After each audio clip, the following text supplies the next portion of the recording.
start with Steve. Obviously, GABA games are here and puts us against one of the elite programs in the country. It's interesting to the Big East had a great year last year. Obviously, UConn won the national championship, and yet the team we're playing tomorrow night beat them twice. This is a very, very good basketball team. They return 86 or 87% of their production. I think they have the outstanding point guard in the country, or one of them anyway. He's right there at the top. And then they've got a center in Oso, who I think is obviously a next level guy. And both those young guys, I say young guys, both of them are old guys, and they've been around. They've seen a lot. And obviously, Kolek was the league MVP last year, and deservedly so. He's both of those young men are excellent passers. They're very high IQ. And then you put Cam Jones, who I think is the most underrated guard in America, next and with them. He's an elite shooter, 6'5". He's got great range, and nobody talks about him because of the other two, and that's not fair. He's a terrific player. So they play extremely hard. They're efficient on offense. They play very, very fast. It's a game we're going to have our track shoes on. They're elite in transition. They take a ton of early threes. They make a lot of them.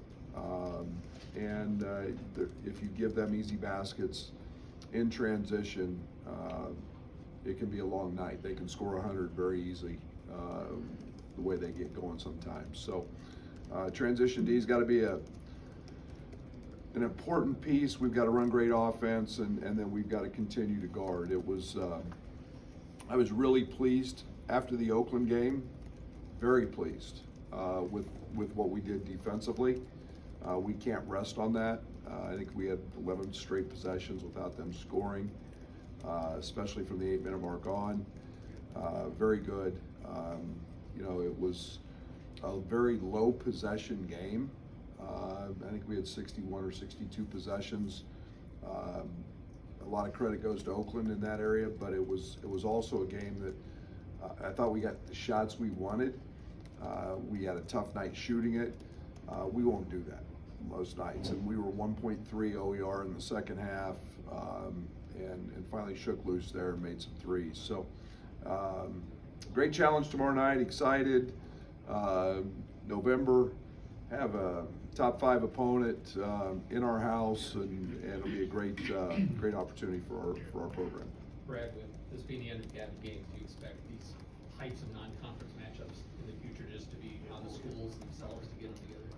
Yeah, I think that they've been great for basketball. This series has been great for both leagues. I think it's been an interesting time that we'll have to wait and see what conference scheduling looks like in the future.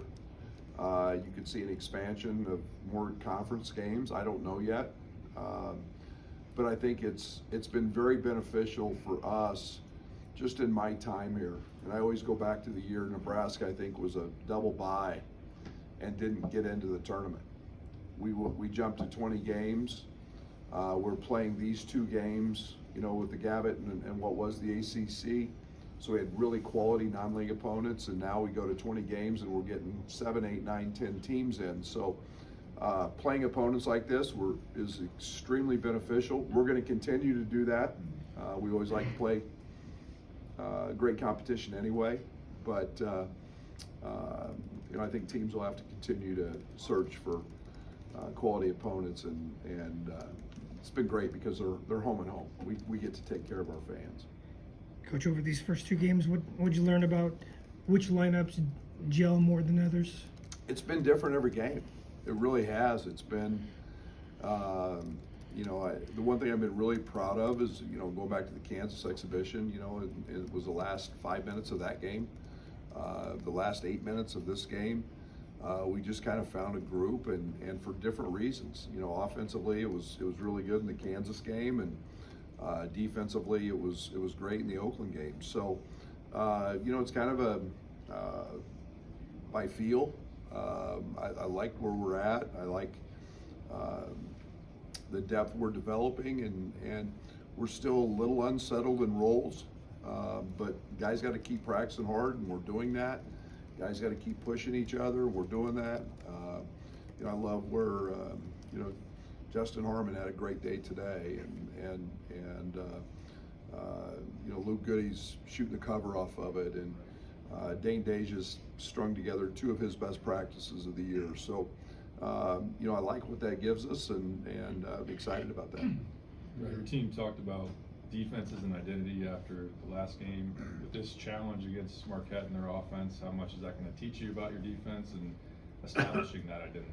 Yeah, I mean it's a unbelievable challenge.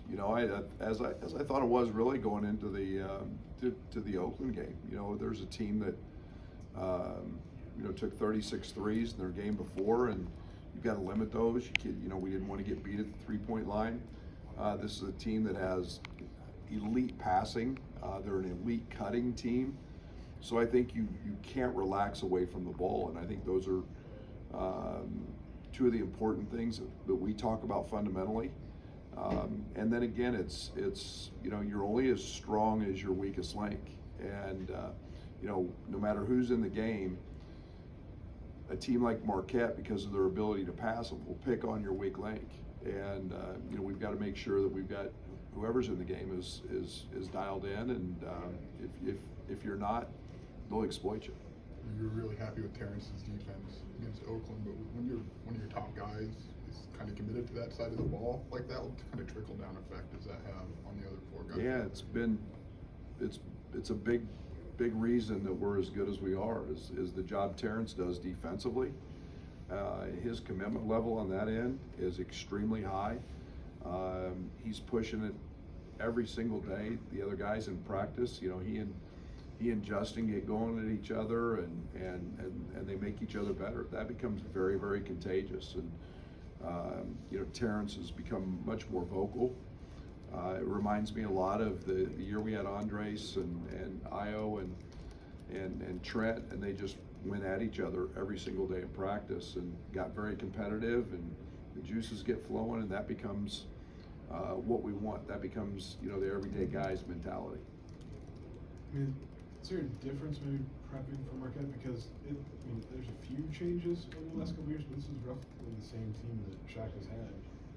Yeah, the biggest changes don't have anything to do with maybe it's much more the game we just played compared to the game we're getting ready to play. The game we just played was in the 60 possessions and low 60s, and this one's this one's a track meet. They play very fast. Everybody knows what they're going to do. They know what we're going to do, and it's just a matter of they're really good, and can you stop it? Like I said, they're one of the best teams in the country at taking advantage of your mistakes because of their ability to pass. And Oso is a point center, and he can really handle it. He can pass it, and then they surround him with shooters. And then on the defensive side, they do a great job of covering for each other.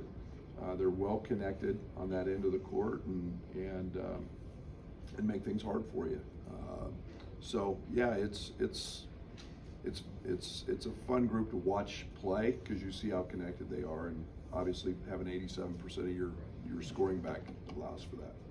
Brad, we might focus on who brings the ball up or initiates offense, but Ty in that guard spot defensively, how has that impacted you guys so far? Yeah, it's been big because we've been able to do a lot of switching, and I think one of the things that Ty gives us there is he's the strongest guy on our team.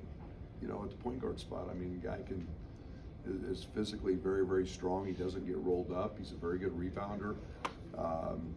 He's got great feet. And then he's got great length. And so it's the point guard spot defensively is challenging because you receive so many ball screens that you have to be a great listener, and then you've got to process. And he continually is getting better and better in those coverages and understanding that piece of it. But yeah, a lot of what we've put in is scheme-wise is based on his ability to guard any position. When you look back at that jumbo lineup you had late in the game, what'd you like about what that gave you? Yeah, the best thing was there was a group that didn't make mistakes. We were error-free in that stretch. And, you know, then on the other side of it, we found a way to run really good offense. We got on the offensive glass. There was a tremendous amount of opportunities to score at various levels. Okay, it wasn't just shooting threes. It was Terrence hit a couple, Quincy hit one. It was you know, the offensive glass. It was, you know, we got to the free throw line. You know, and that's a hard group to handle just because of their size and strength. You see anything same that of the slow starts? Anything that's No, it's weird. I don't know. And again, we haven't talked about it a ton. You know, really, two of their shots they hit were really hard and really well contested. You know, I thought we took you know, a quick one, but yeah, I think more just try not to make too much of it, and we hope we don't do that tomorrow. You can be down pretty quick. Both teams are getting points out of the bench. Is that a key stat for you? Sure. Yeah, I hope it's one of our big advantages this year. And you know, obviously, we feel great about what Draven gives us off the bench. He gives us, you know, elite scoring punch.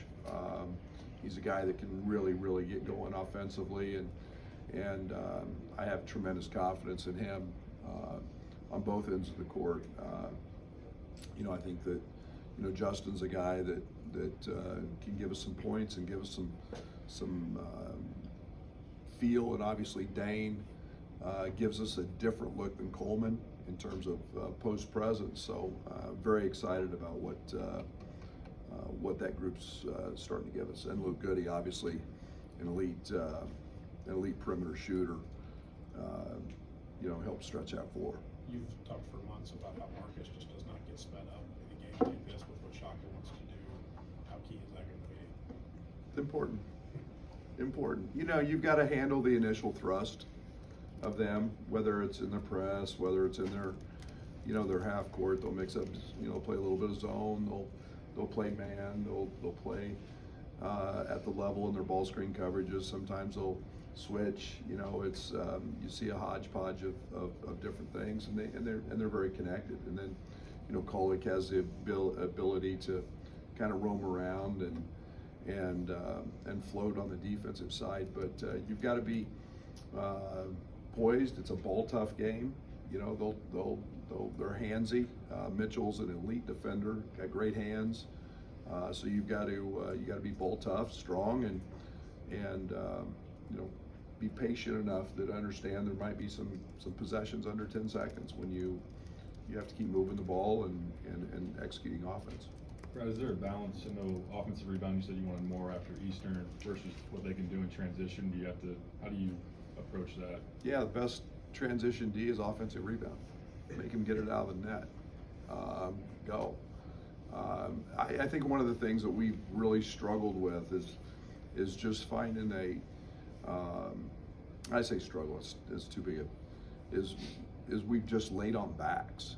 We've been there, and then we've just accepted a block out.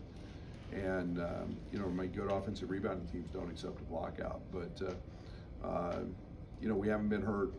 Kansas got us once or twice maybe in transition, and we've got to do a great job, because again, they're going to run wide, they're going to shoot threes, they look for Jones, especially in transition, and you've got to take that part of their game away.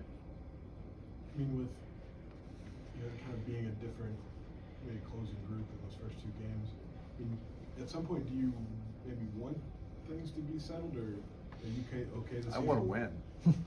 I don't care what that takes. I think that's one of the nice advantages. I got a pretty good feeling if Terrence is not in foul trouble, he'll be on the court. I think, you know, Coleman's not not in foul trouble, he'll be on the court. You know, I think you've got, developing some confidence in guys at the free throw line, Marcus, and, you know, and different things. But every game is a little bit different, you know, that sometimes you may need a little more offensive punch. Sometimes you need, like the other night, it was strictly defense. I mean, that group, there's no way I was taking Quincy Guerrier out of that game. There was no way I was taking Terrence out of that game. We found it. You know, Ty was locked in and on the offensive glass and rebounding, and there was no way I was taking those guys out in those moments. So every game's got a little different feel, and it's nice to be able to have your best players doing it at both ends. And we're, you know, depth is an advantage for us, so we can hopefully find that right group every night. Do you feel differently going into your first big test of the regular season, knowing you've already seen a top 5 team on your home floor? It helps. It helps. You know, it's a different environment when one's an exhibition, and it's a little more jovial, and you know, it had great, but still had great buzz.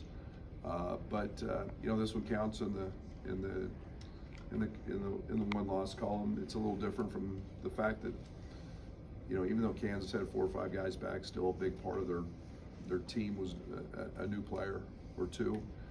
This one's got everybody back, and for the most part, so they're a little different feel from that side of things. But you know we can compete and play. We did that with Kansas, obviously, and we're going to have to be better than that to win tomorrow night. Is that all? Thank you. That's good.